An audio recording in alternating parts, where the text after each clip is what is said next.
Welcome to Fleet News Group podcast, where we talk about trends in fleet, particularly anything to do with sustainability, things like electric cars and circular economy. I'm Caroline Falls, and today I'm speaking with Tim Staley. He's the Chief Operating Officer and Transport and Logistics Lead at NCS, a technology services consultancy. NCS recently issued a report revealing the key trends driving transport and logistics. So that's pretty much what is going to be the theme of our discussion today. Welcome, Tim. I'm so glad you could join us here, and I'm looking forward to learning more about NCS, the report, and the transport projects you're involved in. Thanks very much, Caroline. Great to meet you. So NCS is involved in a lot of businesses and industries, and not just transport, which we're going to focus on today. But first, I'd like to better understand the NCS business. So you help people integrate management software like SAP and cloud, and you develop customized apps for businesses. And I expect the report we're going to talk about is aimed at understanding the world we're going into. But just tell us more about NCS, when it was founded, where it's headquartered, and its principal purpose. NCS was founded in Singapore, and it's it's 40 plus years old as a firm. So it's one of the oldest technology consulting firms in Singapore. We really focus on providing consulting, digital technology and cybersecurity services to our clients. And we're looking really to kind of harness the power of people, technology and innovation to help our clients create their future. So we want to work with our clients to improve the way they operate, improve the way they interact with customers. And our tagline, if you like, for NCS is to make the extraordinary happen. Okay, so let's go straight to transport and logistics, your field. The report identifies 5 of the biggest trends, particularly those that relate to tech and data. Pretty much everything these days relates to tech and data, doesn't it? But it does, yes. But anyway, the number one trend you identify is the rise of connected and autonomous vehicles. And you say that how organisations manage their fleets of semi-autonomous vehicles will be a challenge as they scale up from small pilots to larger programs. So I just wondered if you would talk to us about that point. Yeah, sure. I guess what we're seeing in the market is a lot of clients that are looking to try out more autonomous operations. We're seeing it work very successfully in controlled environments and at scale. So, for example, in the mining industry, you see closed mines operating fully autonomous truck fleets, fully autonomous fleets for drill and blast, etc. And in the Pilbara operating autonomous trains from the mine to the port. So in those closed environments, I think they're seeing a lot of success.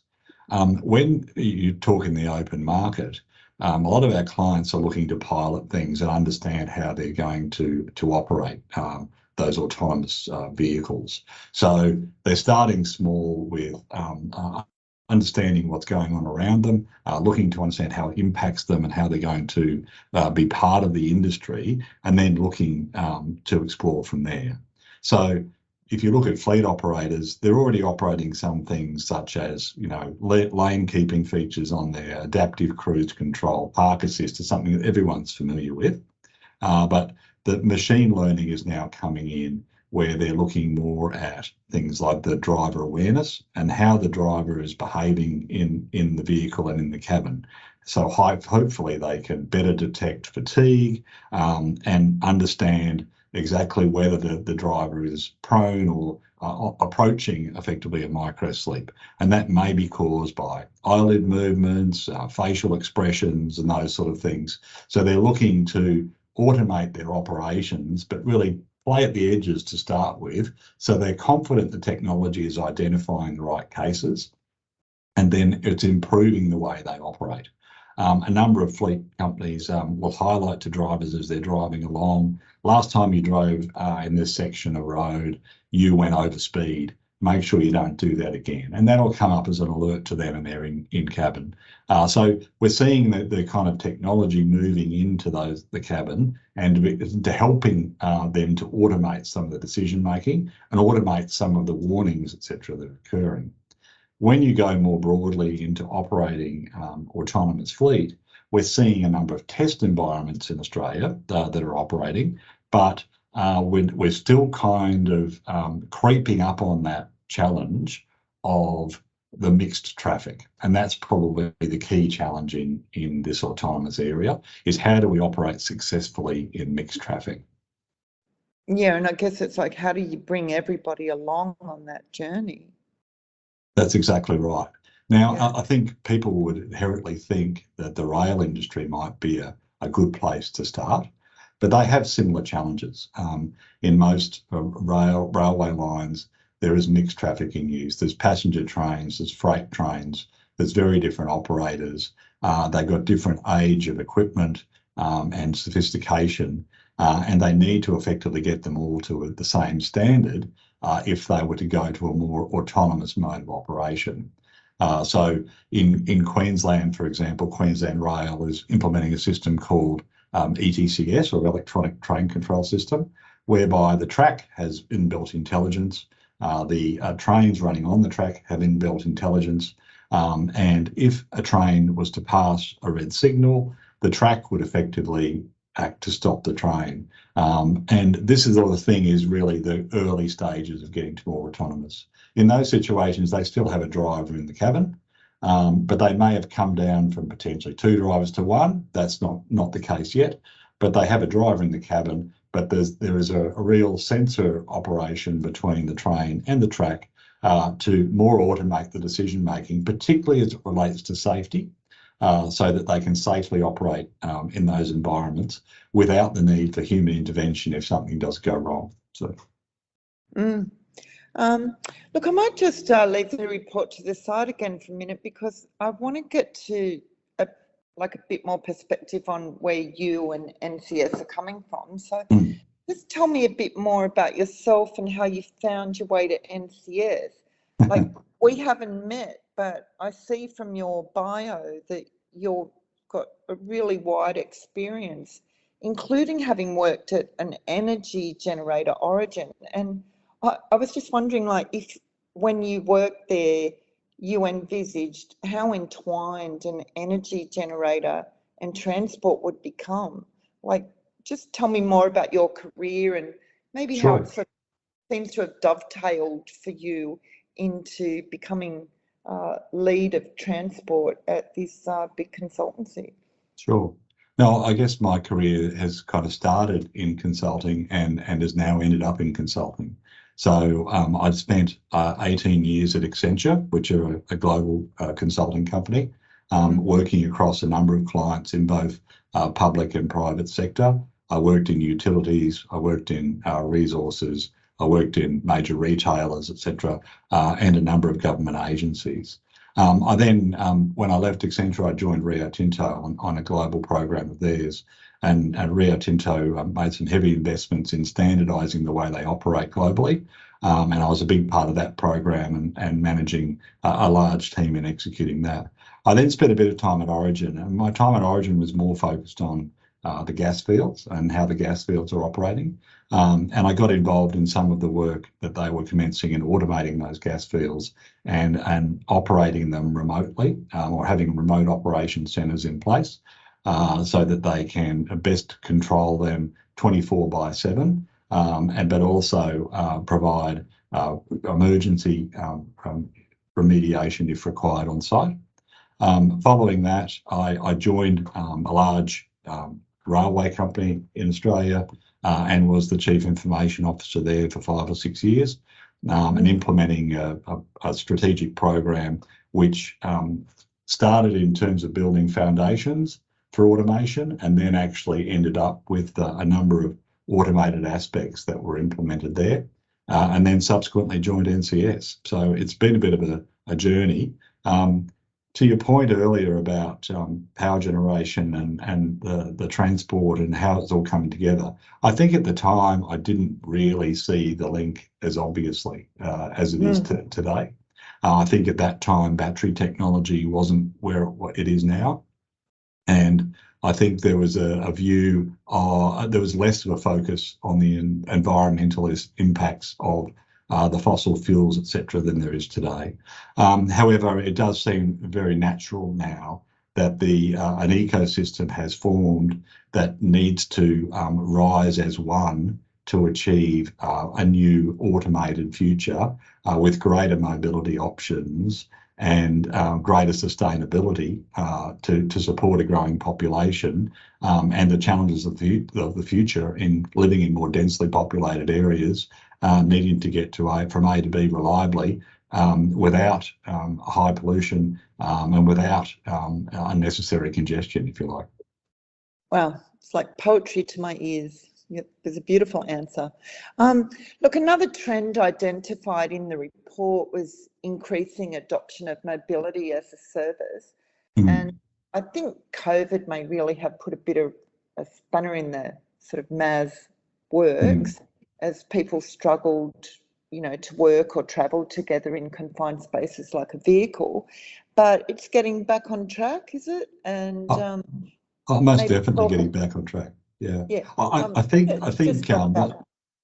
yeah, sure. Thanks, Caroline. I think certainly in one of the areas, particularly the micro mobility area, it's really very much back on track because, as you say, people during COVID were uncomfortable being on public transport or in a confined space with a lot of others.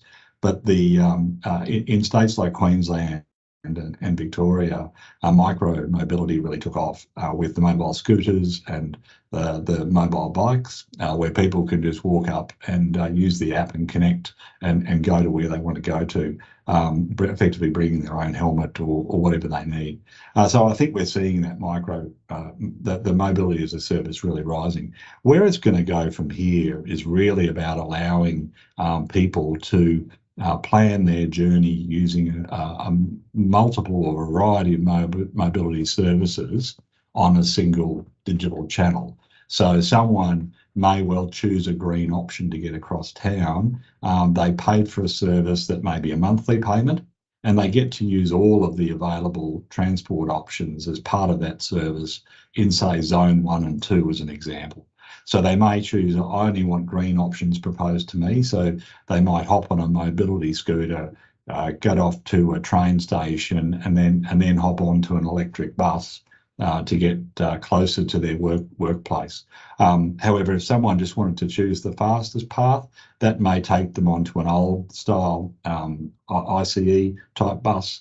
It may take them onto a ferry, which is running a diesel engine at this time, to get to their place of work. But I think what we're seeing is that people want that flexibility. They don't want to have to sign on to different things to make each part of the journey. They want it presented as a unified option. And as we've discussed as a theme here, they want a green option in there as well. So they want to know that by moving around, they're not contributing to unnecessary carbon, if you like. Yeah, so while COVID may have been a setback, there, as you sort of confirm, it wasn't for adoption of new digital technology.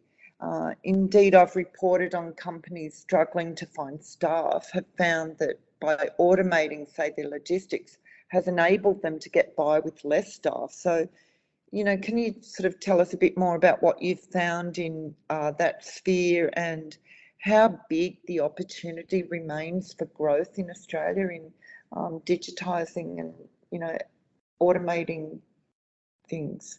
Yeah, sure. No, I think that what we've seen over the last 10 years has really been a lot of disruption in this transport sector. And things like people often talk about the case of Uber disrupting the taxi industry and the way things are moved around, the way people are moved around. And you see Amazon has introduced that similar disruption with the way parcels are delivered. So now you get often parcels delivered by your Uber driver who's someone who's got an Amazon account and they're picking up parcels and deliver them as part of their normal operation. I see that we know that currently cloud is a big thing, 5G is a big thing, artificial intelligence is a big thing, but really they're only the beginning. And what's going to happen is that increasingly our lives are going to be integrated with data and intelligence around us. And what we define currently as technology will be redefined and hopefully become a lot more integrated into the way we operate. So I see now there is greater opportunities for organisations to choose different options in terms of how they fulfil parts of their capability. And that's what we're seeing. Amazon, I think, is a good example because they really do push things and they can afford to push things. But that their on-time delivery approach and their short-term delivery approach has really disrupted the industry and has shown people there are different ways. I think that what we're going to see is more kind of hyper digitalization and the emergence of artificial intelligence and this generative AI, which is very topical now with ChatGPT, which will result in events triggering actions. Now, it's not yet at that point where it's enterprise grade or production grade, but you could foresee those sort of generative AI engines seeing a hazard and then effectively rerouting traffic around it. You could see it taking feedback from customers and turning that into a change that takes place in a technology network, in a network of transport, for example. So I think we're going to see a lot more of that kind of introduction of intelligence that has been agreed and regulated to make decisions for us in terms of the way we operate and the way companies then deliver their services. A lot of fleet delivery companies are always trying to optimize their route, optimize the number of vehicles they have. They're very much interested in the type of vehicles they have to making them as green as possible. Many of them publish the carbon consumed by delivering something from A to B, so their customers are aware of their footprint in terms of part of their journey. And I think they're going to be traditionally exploring different paths to get that hypothetical parcel from A to B. So I think that the industry is very much ripe to exploit the technologies that are currently available, because that hasn't fully been done yet. But I see a lot of technologies coming up the hype curve that are likely to disrupt further in the future. So I think that the journey's just beginning. Right. Wow. So, I mean, you touched on like a lot of intelligent transport systems, and but there's more to intelligent transport systems. Like there's automated e-tolling.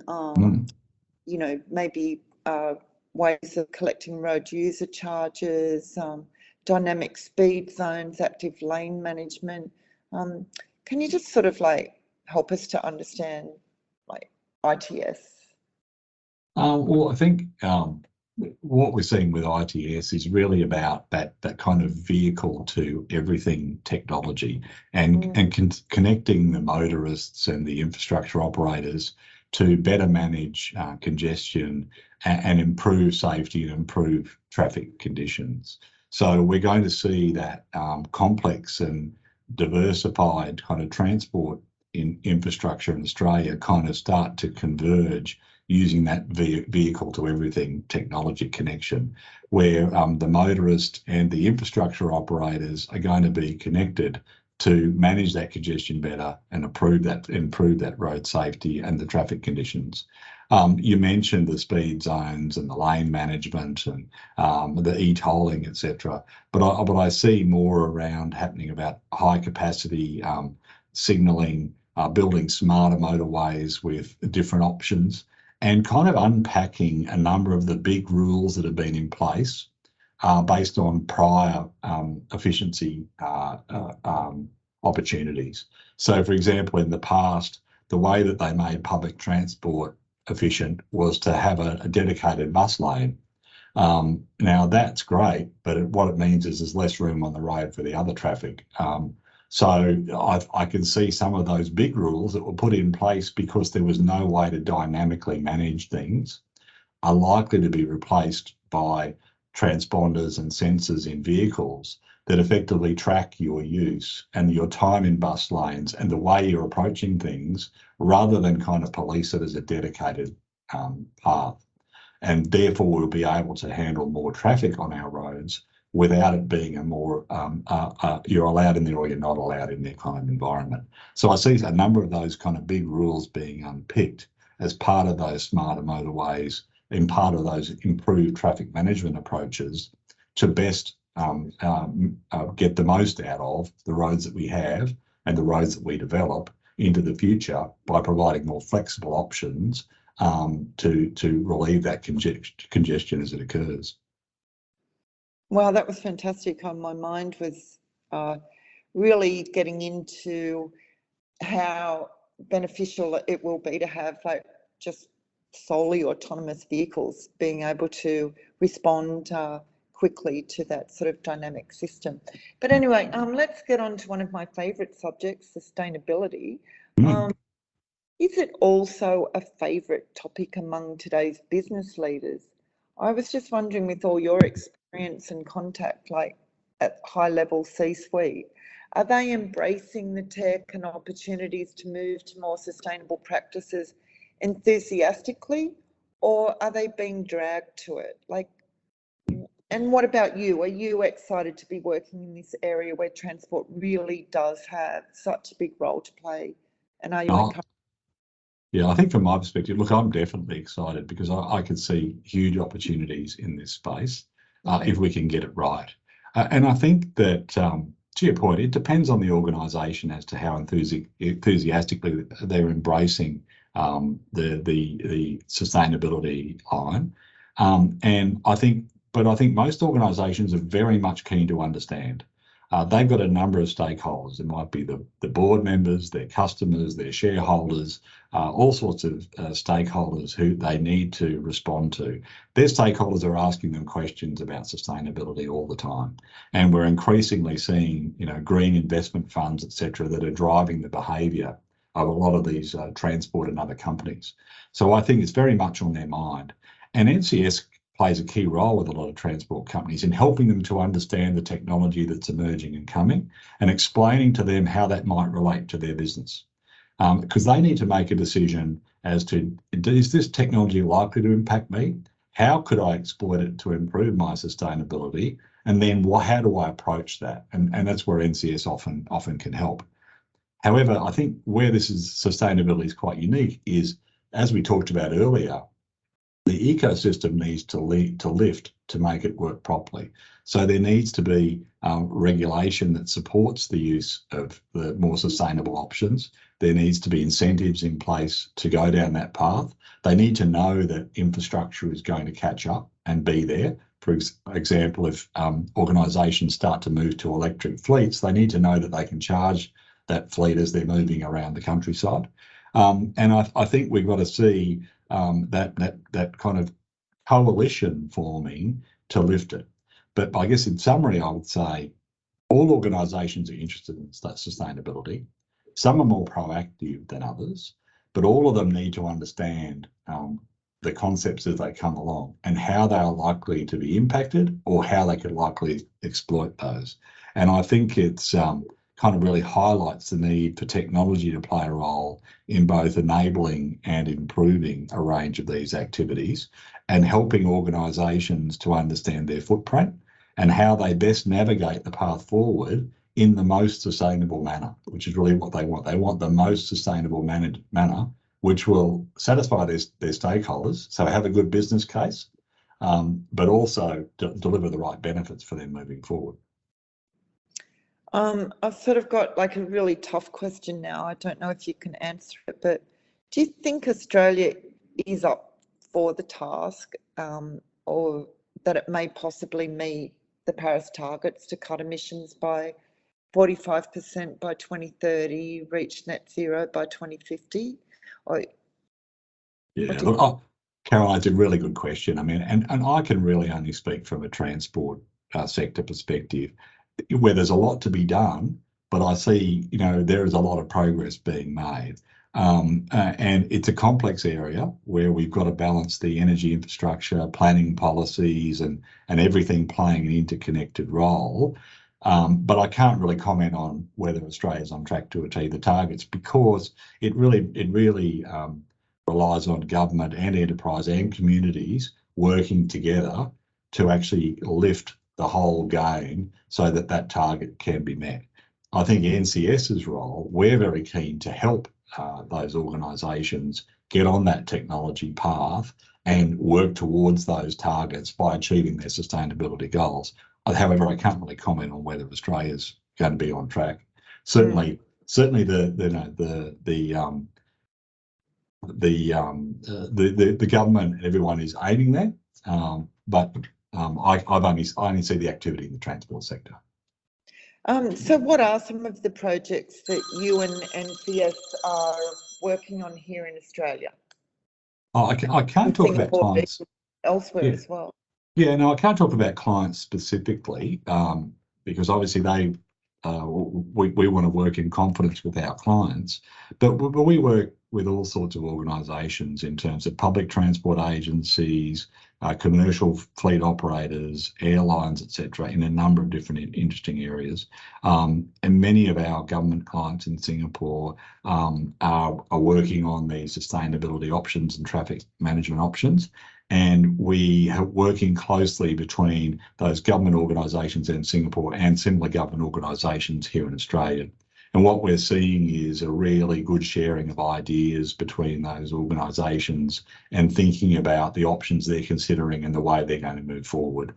The governments are different between Australia and Singapore. Singapore kind of sees their kind of geography as similar to a lot of our state governments and the way they're operating transport agencies and facilities, and they're really looking to share best practice as a group. And I think the future is bright, because I think people are really actively trying to share best practice to move to a better transport infrastructure and environment that is more sustainable and provides that greater efficiency and effectiveness for organisations and for consumers. Though specifically, I won't talk about individual clients, but suffice to say, we're working on automation opportunities in all areas, and whether it be about fleet, about airlines, whether it be maritime, etc., between Singapore and Australia. And just to finish up, just a maybe quick answer, but what do you find most compelling or engaging about working in Australian transport at the moment? I think I see a real tangible shift to electric and hydrogen power, and I think that's really exciting. I think the exploration of hydrogen and they're looking to make that a commercial reality, I think, is really compelling and is very, very attractive for the long term. I think what we see coming up in Australia in terms of major events is really going to place a focus on transport, and that's super exciting. So, for example, in southeast Queensland with the Olympics coming up in 2032, and in regional Victoria with the Commonwealth Games in 2026, I think we'll see technology baked into the approaches they're using to manage that large number of visitors, and the complex movements between all of the venues that are going to be at play to run that event. So I think it's really exciting. Those events are kind of will form a real motivation for the governments and private sector enterprises to work together to provide great transport capabilities to make those events run smoothly and effectively. And I think that's what's really exciting. I can see that the investment is coming, and I can see the focus is coming, and it'll set the scene for not just a change in those geographies, but it'll set the standard in terms of how things happen across the board, and really provide a fantastic test bed for some of those technological advances, and put Australia and the Australian operations and the Australian way of working on the public stage. Thanks for your time today, Tim. I just feel like it was a great privilege to meet you, and I really appreciate the knowledge that you've shared with us today. It was very exciting. You've excited my brain. No, thank you very much, Caroline. It was great meeting you and great talking to you, and I look forward to seeing you again soon.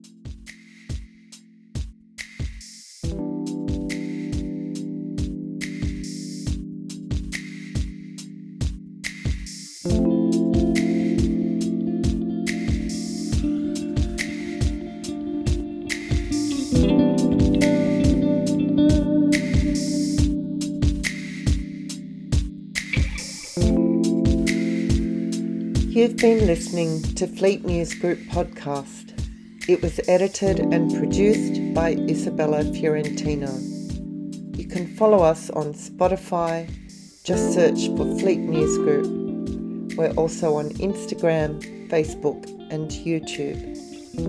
Our website is fleetnewsgroup.com, where you can get all of our stories, videos and podcasts. Until next time, drive safely and take care.